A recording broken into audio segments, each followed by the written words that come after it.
Are you guys ready? All right. Okay, so we've got here, of course, Mayor Whitmire, Dr. Peter Hotez, who is the Texas Children's Hospital Director of Vaccine Development, Dr. Erica Brown, Division Director of Community Health and Wellness and Local Health Authority at Harris County Public Health, and we have also here, who else am I missing? It says here Jennifer. Dr. Tamisha Jones, Interim Chief Medical Officer at Legacy Center. Thank you.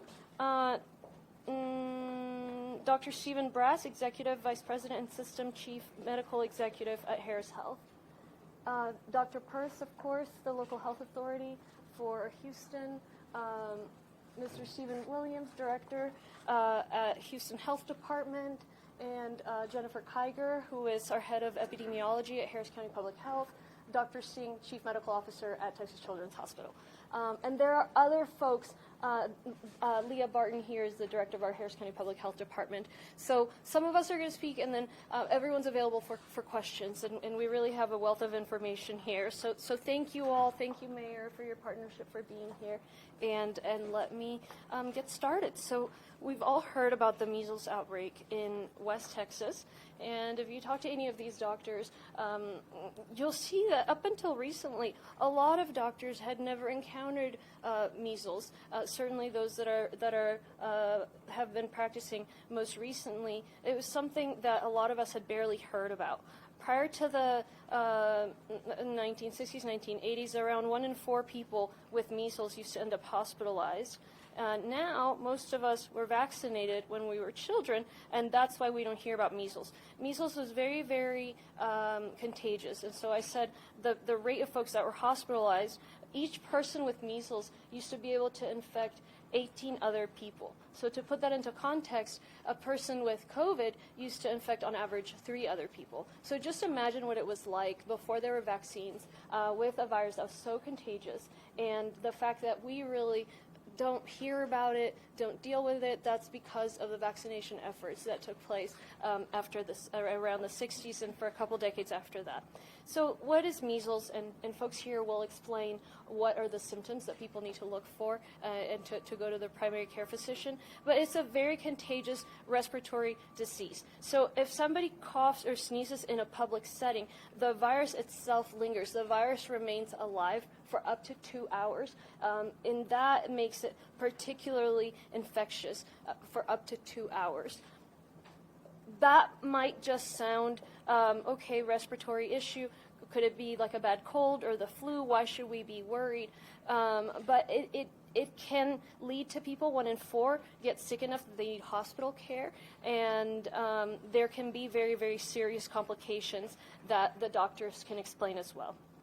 So what's happening now? On January 23rd, we learned about 2 cases of measles in Gaines County in West Texas. In just 1 month, cases jumped from 2 to 168 cases across 9 counties in Texas and 1 county in New Mexico. So I want to be clear about how significant this outbreak is in West Texas.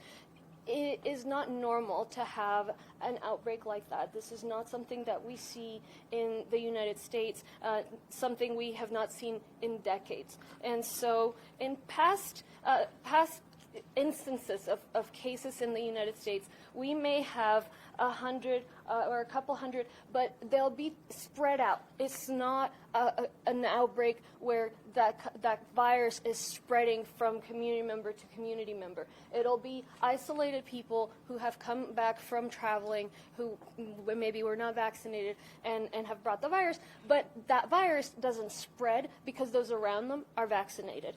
So it's good news that the cases are still in the surrounding region of Gaines County, the neighboring areas of New Mexico, but of course we can be pretty much sure that eventually the virus is going to reach Harris County. We already had 2 cases in January, and so we have to be prepared.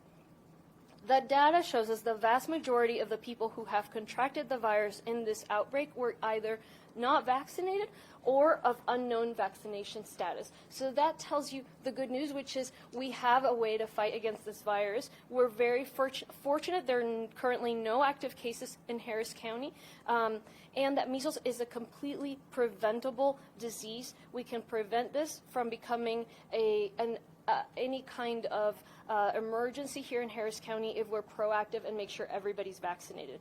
We do have a very high vaccination rate, but we want to, if it's around 94%, we don't want it to get lower than that. We certainly want it to get higher so that makes sure we absolutely have that herd immunity that we need. Now, let me just be very clear about this, and I'll close my remarks soon. When we hear outbreak, we might think of COVID. We all have that trauma, okay? We all lived through that, and we're strong to be here. But this is not COVID, okay? This is not that. COVID was so dangerous because it was a new virus. It was a new virus. We hadn't seen it before. We didn't have a vaccine, if you'll recall, for a good year. Measles is not new. We've had a vaccine for decades. However, unlike COVID, measles, again, is a lot more contagious, and also there is not a treatment in the sense that, with COVID, we now have Paxlovid. With measles, once you get it, you can only treat the symptoms. So at this point, there's no reason to worry.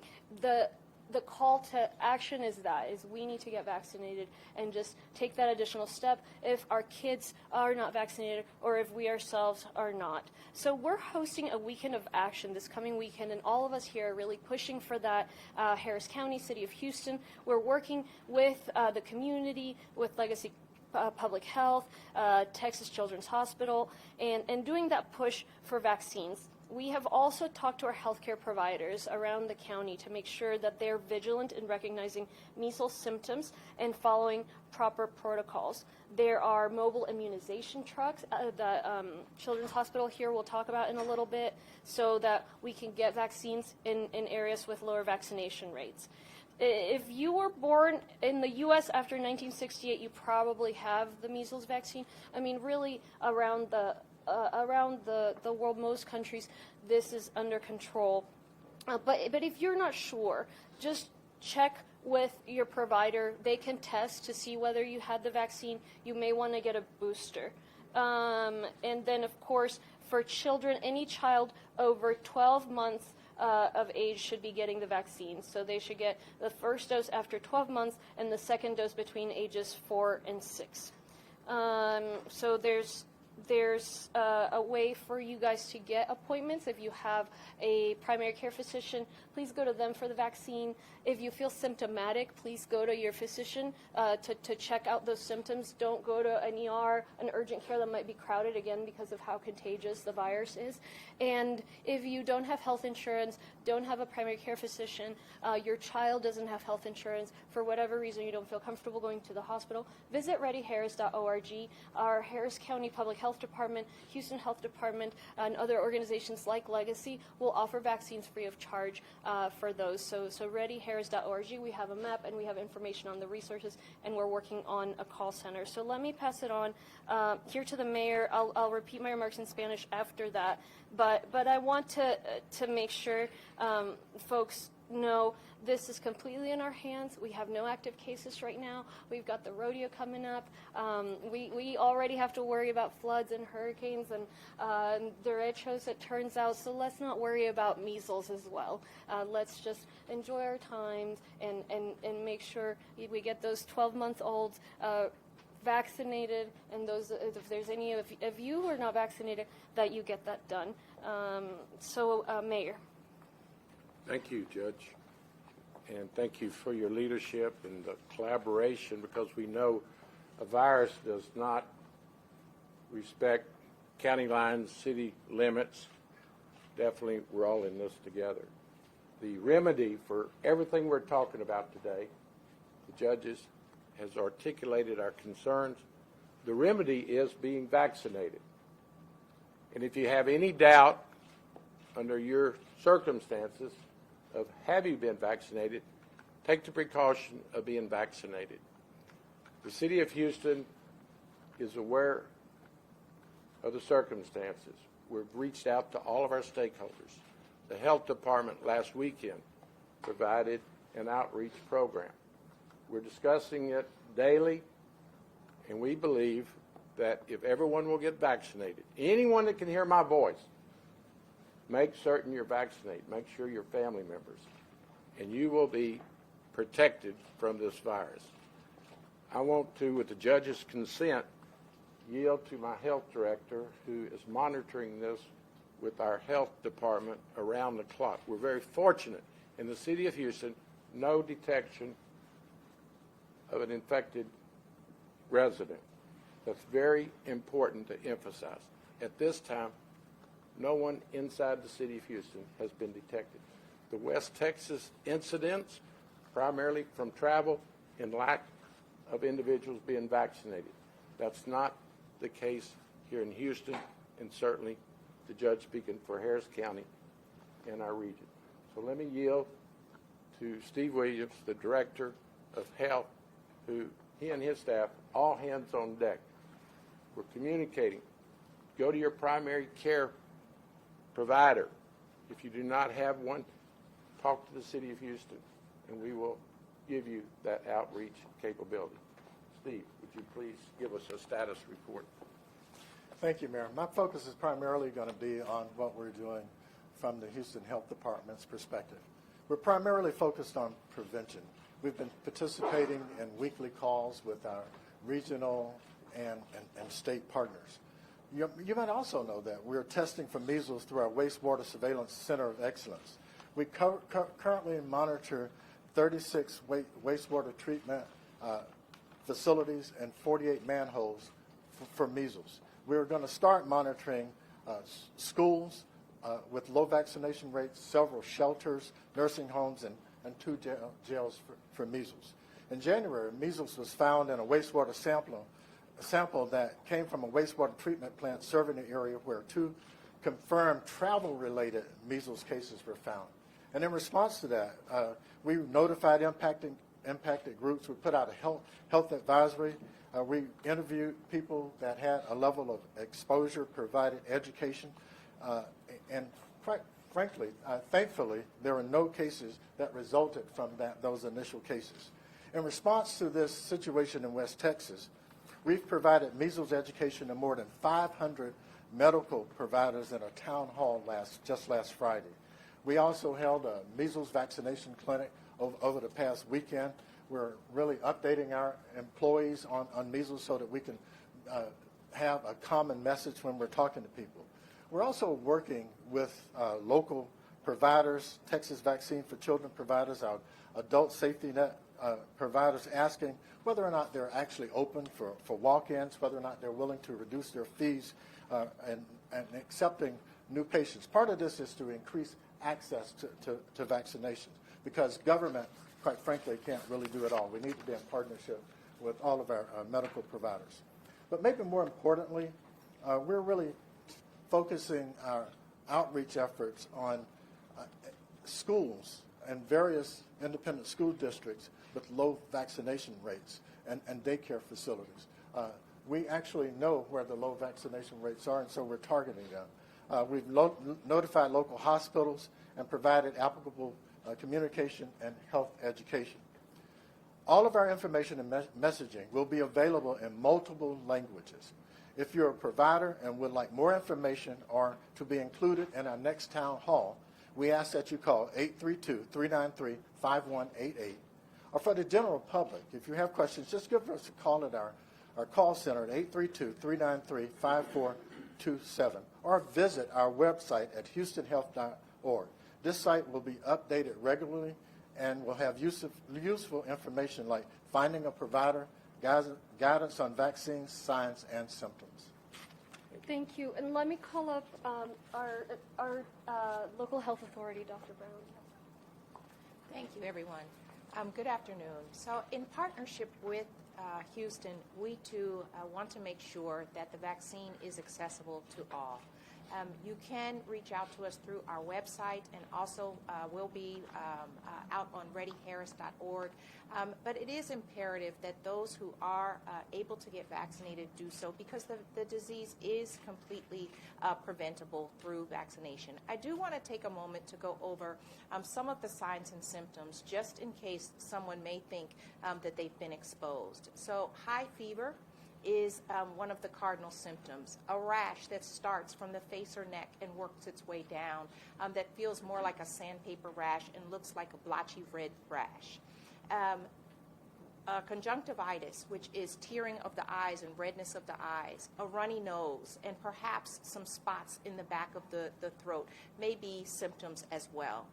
So again, we want to encourage everyone to get vaccinated, but we also want to advise the public on what to be mindful to watch out for if you think you have been exposed. And now I'm going to turn it over to Dr. Hotez. Well, thank you very much. I'm thrilled to be here. I wish it wasn't under these circumstances. Actually, the judge and the mayor got most of my talking points, so when next time CNN or MSNBC calls, I'm just going to refer them to you, and you can just do that. You did a great summary. A few things to think about. This is a very dangerous measles epidemic in West Texas. The numbers continue to climb. Every few days there's an update, and every time the numbers go up. The reason that's significant is because measles has what's called an incubation period of around 12 days, meaning from the time you're infected with the virus to the time you show symptoms is on average 12 days. It can go as long as 21 days. So every time you see the numbers going up from the state health department, it's evergreen. It means we're going to still be in this for at least another 2 weeks. And the fact that this is continuing to accelerate suggests to me that it's going to be around for quite some time. I don't see this going down anytime soon in West Texas. The good news is we do have an outstanding vaccine. I develop vaccines for a living. And when we talk about making the ideal vaccine for this disease or that, our paradigm is measles. We say our goal is, our aspirational goal is to make a vaccine that's as good as the MMR vaccine, because a single dose is 90% protective, and 2 doses is 97% protective. You're not going to get any better than that, and an incredibly safe vaccine, one of the best safety profiles of any vaccine we have. So it's important to get that word out. The other aspect of the vaccine is not only its protective effect against measles, but it's called MMR for a reason, because it also protects against mumps, and mumps is a leading cause of orchitis, testicular swelling in boys and males that could lead to sterility. That's yet another reason to get the MMR vaccine.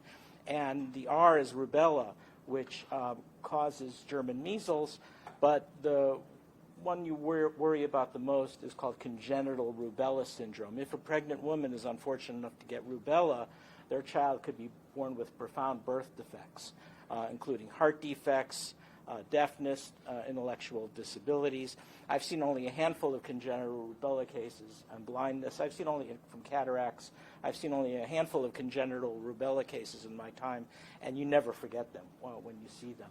So that is the message. I know we sound a bit like a broken record, but the best vaccine you can possibly imagine, an incredible safety profile, and that's the message, especially if you're going into crowded areas in the city where potentially there could have individuals shedding measles virus into the atmosphere. So thank you. Okay, thank you, Dr. Hotez. We'll hear from Dr. Peirce now. Thank you, Judge. As Dr. Hotez pointed out, a lot of the biggest points have been already said. When we talk about measles, I think of it in, there's bad news, there's good news. You've heard a lot of the bad news. It is extremely contagious. It's very easy to spread from person to person, especially somebody who's unvaccinated. And when you become ill with it, we know, the judge pointed out, up to 20% of people who are ill are going to get sick enough that they require hospitalization. Well, the other 80% are going to still be really sick. High fever, body aches, feeling miserable, in bed. It is a miserable illness to get through. Most people do fine, but yeah, about 1 in 1,000 people are going to die, and there are some people who are going to have permanent neurological problems because it can affect the brain. So the bad news about measles is that it is very contagious, and it can make you really sick and have some horrible consequences. The good news about measles is, number one, and the judge mentioned this and others have mentioned, is that we've got pretty decent vaccine coverage. as evidenced by the fact that when we had the 2 cases here back in December, January, it didn't spread. It didn't spread for basically 3 reasons, and I want to reinforce these 3 reasons. One is that people who got sick, they got pretty sick. They sought help. They raised their hand. They went to their doctor. The doctor then made the diagnosis, which today is to be commended because so many physicians have not seen measles because it hasn't really been common for over 50 years. So the doctors were on the ball. They made the diagnosis. And then the third thing is that the people who were infected, they cooperated with the doctors and the health department, and they kept themselves at home so that it didn't spread. And so as we look forward and people worry about, might I get measles? Well, if you're worried about maybe getting measles, you need to get yourself vaccinated. If you know that you were never vaccinated, for example, you were born in some country, a foreign country where vaccination wasn't common, and you came here at the age of whatever, and now it's a couple years later, and you know that you weren't vaccinated, you can get vaccinated as an adult. There's plenty of vaccine available.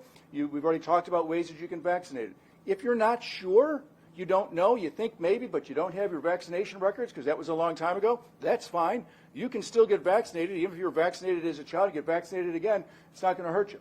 So that would be the other thing. And then if for some reason you want to know if you were vaccinated, there is a blood test, but quite honestly, that takes several days. It's a little bit more expensive. It's probably easier to just go ahead and get vaccinated again. And then the other thing that I want to point out is that in our defense system, and Director Williams pointed out the wastewater surveillance, our wastewater surveillance tells us right now there's no measles in Houston. As of this last week, there's no measles, none. And we're really confident because when we had 2 cases out of 2.5 million people, we picked it up.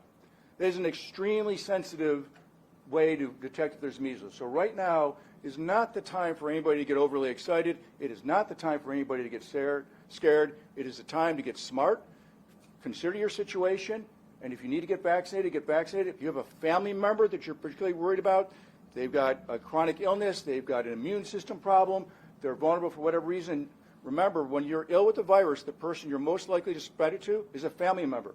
So if you have a family member that you're worried about, your best line of defense is for everyone in the family to make sure you're vaccinated, because that's who's most likely to spread it to the person you're most worried about, okay? So that's all I have. Thank you. I'd like to clear, because you were talking about December, and I was saying there are no active cases. Right. So that's what we're speaking to. Today, there's been no there's not, active cases detected in Houston, Texas. That's right. That's right. And our wastewater is clean. There is, well, our wastewater is actually not dirty, clean, but but our wastewater is wastewater.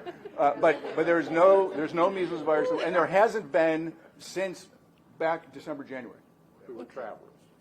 And they had traveled. That was a travel case, right? They had traveled internationally, caught it, and came back with it. Okay, so let me repeat my remarks in Spanish, and in the meantime, I'm going to ask the other folks who are here if there's anything that we did not mention to please, come up after my Spanish remarks, and then we're going to take questions. One thing I want to make sure somebody talks about is about the babies, because you can only vaccinate children over 12 months old. So what happens if you have a baby that's younger than that? So I'll let one of the doctors talk about that. But let me just repeat briefly in Spanish. Primero quiero agradecerle al alcalde Whitmire, a todos los doctores y profesionales que están aquí, tanto de la ciudad, del condado y también hospitales y organizaciones en nuestra comunidad. Estamos trabajando todos juntos en este tema del sarampión. Muchos de estos doctores, los doctores en la comunidad, nunca habían tenido que manejar el sarampión. ¿Por qué? Porque en los años 60 empezó una campaña de vacunación y hoy día y desde hace ya varias décadas el sarampión prácticamente que no existe en este país, inclusive en muchos países alrededor del mundo. Si usted recuerda, de niños, muchos de nosotros nos pusimos la vacuna MMR, la vacuna contra el sarampión y la rubiola y también las paperas, sarampión, rubiola es la MMR. Esa vacuna es increíblemente efectiva, es una vacuna ideal, explican los expertos, pero ahora estamos viendo en el oeste de Texas un brote de sarampión. ¿Han habido casos de sarampión en los últimos años, las últimas décadas? Sí. Pero de repente hay docenas, de repente 100 casos, pero son casos no relacionados. Individuos que han viajado a un país donde no esté bajo control el sarampión, que no se han vacunado, regresan a Estados Unidos y tienen sarampión, pero no contagian a nadie más, porque tantos de nosotros, la gran mayoría, 94% de nosotros, estamos vacunados. Pero ¿qué está sucediendo ahorita en el oeste de Texas, en el área, en el área alrededor también de Nuevo México? Hay 9 condados en Texas, un condado en el estado de Nuevo México, donde ya se ha esparcido el virus con tal rapidez y a tal nivel que es muy preocupante. Entonces, el 23 de enero se identificaron 2 casos de rubiola, sarampión en el condado de Gaines. En un mes, solo un mes, los casos se incrementaron a 168. Este es el número de casos que tenemos en este momento. Y lo que hemos aprendido es que la mayoría, la gran mayoría de las personas con sarampión en este momento, en esa área donde hay ese contagio, son personas que no estaban vacunadas o que es incierto si estaban vacunadas. Aquí en el condado Harris no hay ningún caso activo, pero sí llegaron 2 casos hace un par de meses. Habían 2 personas que habían viajado y llegaron aquí con sarampión. Pero nuevamente no se esparció el sarampión gracias al nivel de vacunación de la comunidad. Lo más seguro es que vuelva a llegar el sarampión. Con tanta gente que está infectada, tantos eventos que tenemos aquí, es casi que asegurado. Entonces tenemos que protegernos y asegurarnos que tanto nosotros como nuestros niños y como los bebés están vacunados. Es una enfermedad problemática, peligrosa. 1 de cada 4 o cada 5 personas que se infectan terminan hospitalizadas. Es muy contagiosa. Imagínense, el sarampión contagia, cada persona con sarampión contagia alrededor de 18 personas.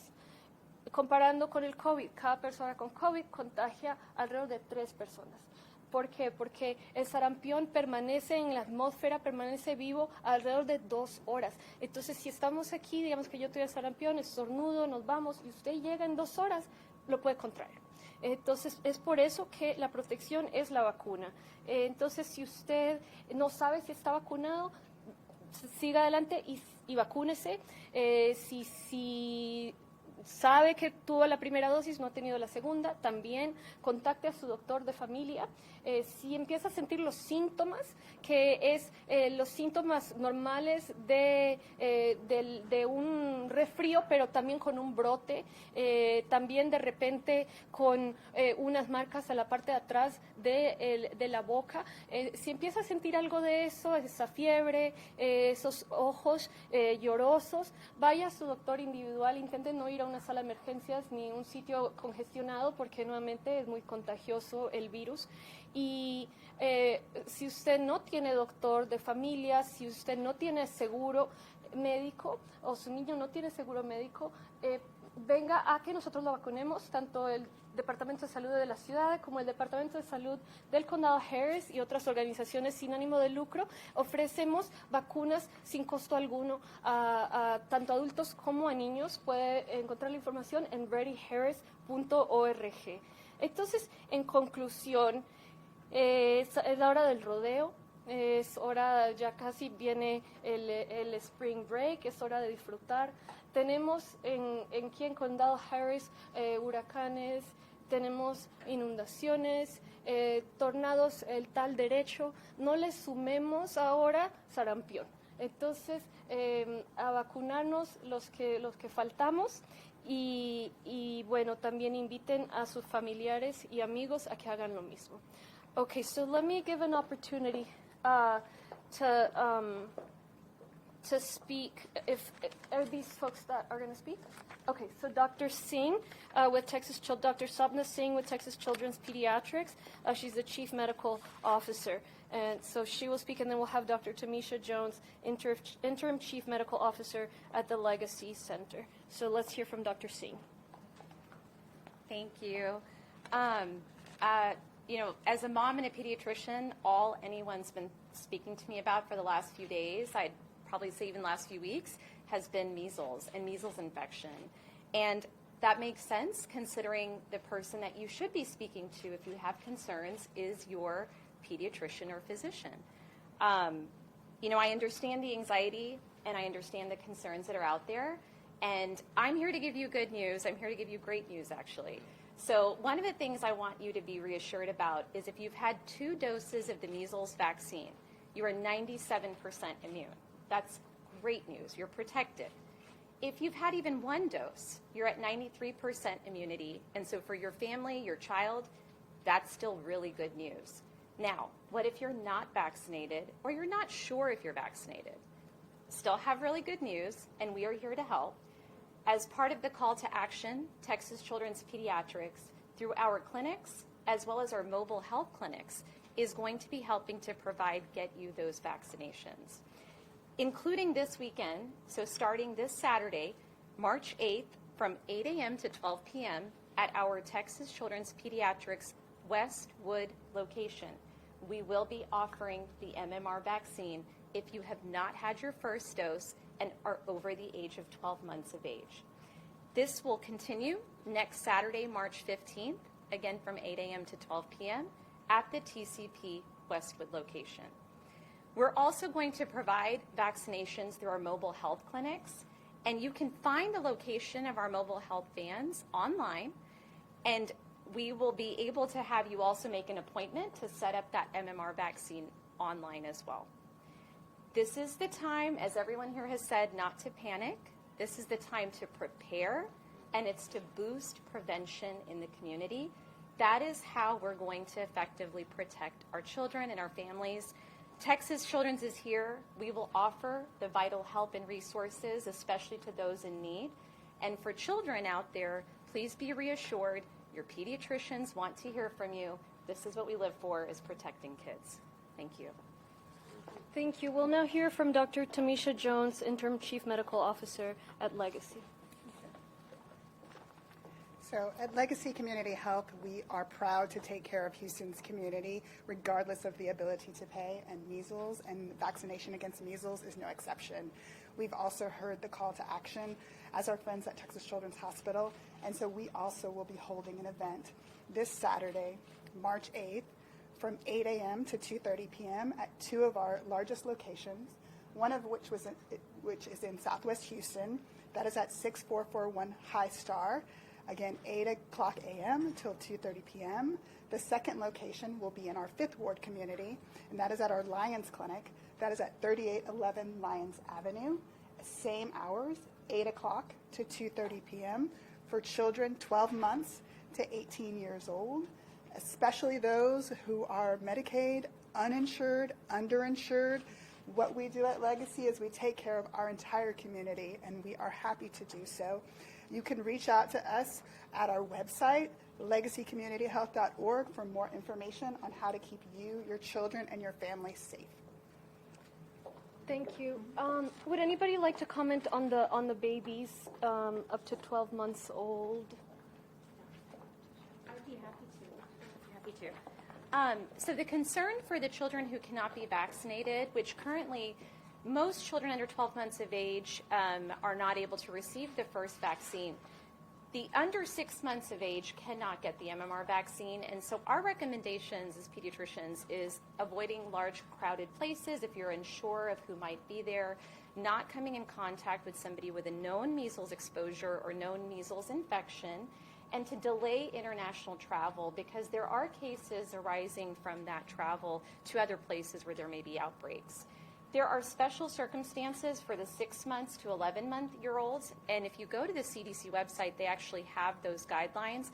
But again, like I said, if you speak with your pediatrician, they'll be more than happy to walk you through whether your 6 to 11-month-old would qualify. 12 months and over, as long as there's no other underlying medical condition, you are ready to go. You can get your vaccine. Okay, thank you. We'll take any questions. There seems to be like a global trend of not vaccinating children, also to theories that say that the vaccines cause autism. Have you noticed this trend at the local level, and also where are those low vaccination levels here, right, in Houston area? Yeah, so obviously that claim is absolutely false, and vaccines prevent illness. But let me let Dr. Hotez here expand on that question.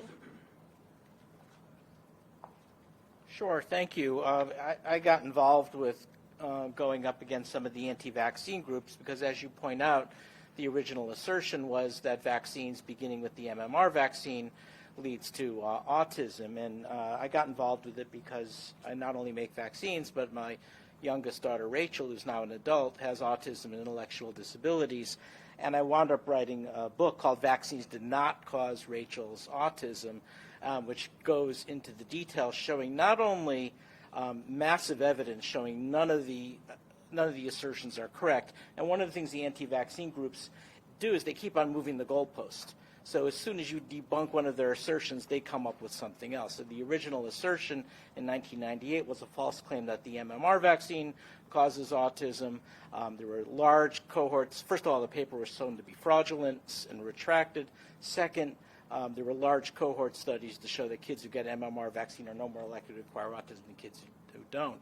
And then they keep switching it up to thimerosal preservative, to spacing vaccines too close together, to alumin vaccines, to HPV. It's all not the case. And the reason is very simple. Autism is a neurodevelopmental condition with autism genes. We've now identified more than 100 autism genes, all involved in early pregnancy. So there's not even any plausibility for that. But, the other problem is it keeps on moving up again, around, there's a lot of propaganda around things like health freedom, medical freedom, and we can go into that as well. Thank you. Just last week, we were reporting that there were 2 cases of measles being investigated, quote unquote, in Houston. Just to be clear for the community, those cases didn't reveal that there were anybody sick. Am I right? The test results were negative. Did we get that on? We have no active cases. So including those? That Yes. we included. There's been no detection. And we're doing everything possible, wastewater, all the available tests have shown no active cases in Houston. I think Now, that doesn't mean that you don't take all precautions, as everyone has repeated. You should be vaccinated. If in doubt, get a vaccination. so. I just think that confusion stems from the fact that there were 2 cases earlier on, but there was no contagion from that, right? So there were some, but there are none right now active. Yeah. Yes. That's not what he's asking. That's not, yeah. I just want to make sure that you clear that. 2 cases. We were running 2 tests. Okay. Normally but those were the results of the tests were negative. Right. Thank you. All right. Okay, real clear. Yeah. No cases have been found in Houston, Texas. So we're taking all the precautions, as these excellent doctors have mentioned, and the judge. Director Williams, could you provide any clarity as to why those 2 people on Friday were suspected to have measles? No, If you're not at the mic, they can't hear you, Director. Yeah. No, not really. We run tests every day for a lot of things. We don't usually report out when we're actually running tests. That was actually a mistake. But the results of the tests that you're referring to were negative. Director Williams, you mentioned the school districts and daycares you guys really want to focus on are the ones that have low vaccination rates. Can we discuss what is considered a low vaccination rate, and also are we able to talk about which districts we're looking at? Below 95% is a low vaccination rate. We're looking at schools that are in several independent school districts. Are we able to say which ones specifically? I don't have the information with me, but we know. Actually, we can look at the immunization registry and tell which schools have low vaccination rates. And then, when it comes down to it, obviously there are a lot of discussions I know that go into putting the mobile vaccination clinics as well as the vaccination clinics in place. How are we making sure that they're equitably distributed into areas that not only have those low vaccination rates, but maybe for people who don't have their own vehicles to be able to get to them? That, in fact, is our strategy. We look at where there is a low vaccination rate. But in this case, some of the neighborhoods where you might assume have low vaccination rates are not necessarily, that's not necessarily the case. There are various reasons that the folks behind me could explain to you why some folks don't get vaccinated. And so we're just looking at the numbers, and we're going to follow the numbers regardless of the neighborhood. See, no, I was just going to say, I know it's getting warm in here, so if anybody needs water or to take a seat, Tammy can help. Yeah. ¿Qué hace el factor de la diseminación de información errónea que acaba de mencionar el médico. Aquellas personas que todavía piensan lo que está en social media o lo que está en cualquier lugar que las vacunas esta vacuna en particular causa autismo. ¿Qué le puede decir a la comunidad acerca de eso? Bueno, acaba de hablar el doctor Jotes. You don't speak Spanish, Dr. Jotes. Not for prime time. Acaba de hablar el doctor Jotes y él es experto en vacunas y encima de eso su hija tiene autismo. Entonces, él ha estudiado este tema, ha escrito libros y ha estado batallando este mito desde hace muchísimos años, desde los 90 realmente, y el hecho es que estas vacunas son seguras, que no hay un vínculo con el autismo. De hecho, el autismo es algo que se desarrolla en el momento de gestación, antes de que el bebé nazca. Entonces, no hay, o sea, ni siquiera es posible que eso suceda. Y es aquellas personas que inventan estas teorías de conspiración siempre están cambiando lo que se están inventando, el mecanismo. Entonces, a veces dicen que es si las vacunas son administradas demasiado rápidamente, una dosis a la otra. A veces se trata de que si es la vacuna contra el sarampión o el HPV. O sea, hay todo tipo de invenciones.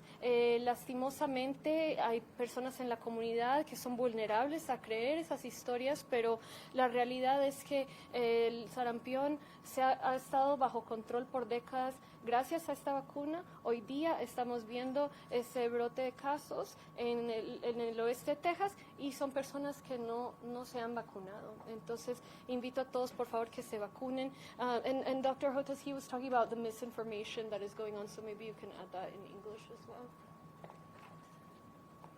Yeah, unfortunately, the disinformation machine is very strong right now, and it's especially strong here in Texas.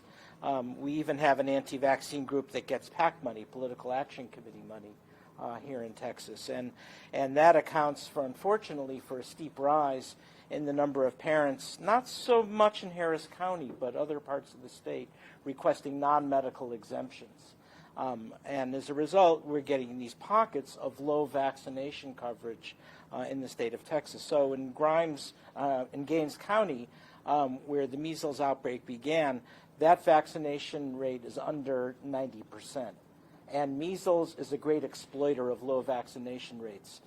The minute vaccination rates go down below 90%, often the first virus infection you see as a breakthrough is measles, because, as the judge and the mayor point out, it's so highly transmissible. So measles is kind of the canary in the coal mine of low vaccination rates, but others will follow. We could also see pertussis, whooping cough. We've had polio in the wastewater in New York. So the worry is that the vaccine ecosystem will start to erode or unravel, and this is why we try to at least hold the line with measles to prevent things from getting any worse. Last question, Daniela.